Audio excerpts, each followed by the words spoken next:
ब्रह्म ऋषि Shri दिव्यहासन channel में आप सभी का स्वागत है।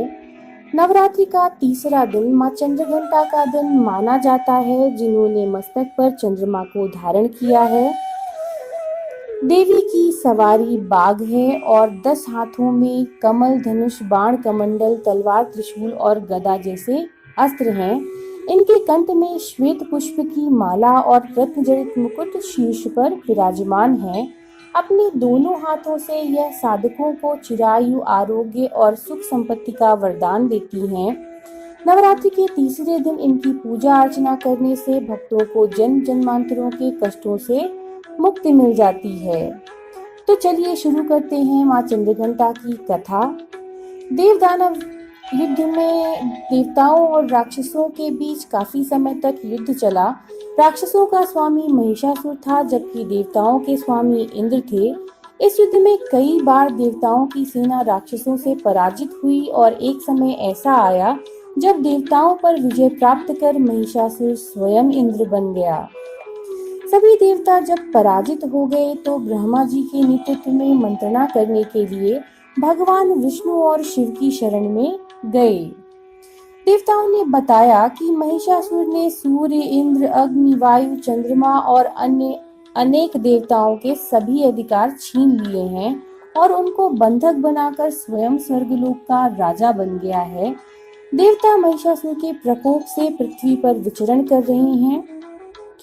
ऐसी दीनवाणी सुनकर भगवान विष्णु और शिव को अत्यधिक क्रोध आया।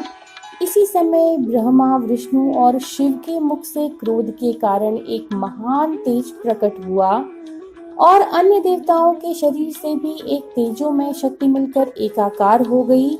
यह तेजोमय शक्ति एक पर्वत के समान थी। उसकी ज्वालाएं 10 दिशाओं में व्याप्त होने लगी। यह तेजपुंज सभी देवताओं के शरीर से प्रकट होने के कारण एक अलग ही स्वरूप लिए हुए था, जिसके प्रकाश से तीनों लोक भर गए। समस्त देवताओं के तेजपुंज से प्रकट हुई देवी को देखकर पीड़ित देवताओं की प्रसन्नता का ठिकाना न रहा। भगवान शिव ने उन्हें अपने त्रिशूल में से एक त्रिशूल और भगवान विष्णु ने एक चक्र प्रदान किया। इसी प्रकार अन्य सभी देवी देवताओं ने अनेक प्रकार के अस्त्र शस्त्र देवी के हाथों में सजा दिए। इंद्र ने अपने वज्र और ऐरावत हाथी से उतरकर एक घंटा देवी को दिया। सूर्य ने अपने रोमकूपों और किरणों का तेज भर ढाल, तलवार और दिव्य सिंह यानी शेर की सवारी के लिए उस देवी को शेर अर्पित किया।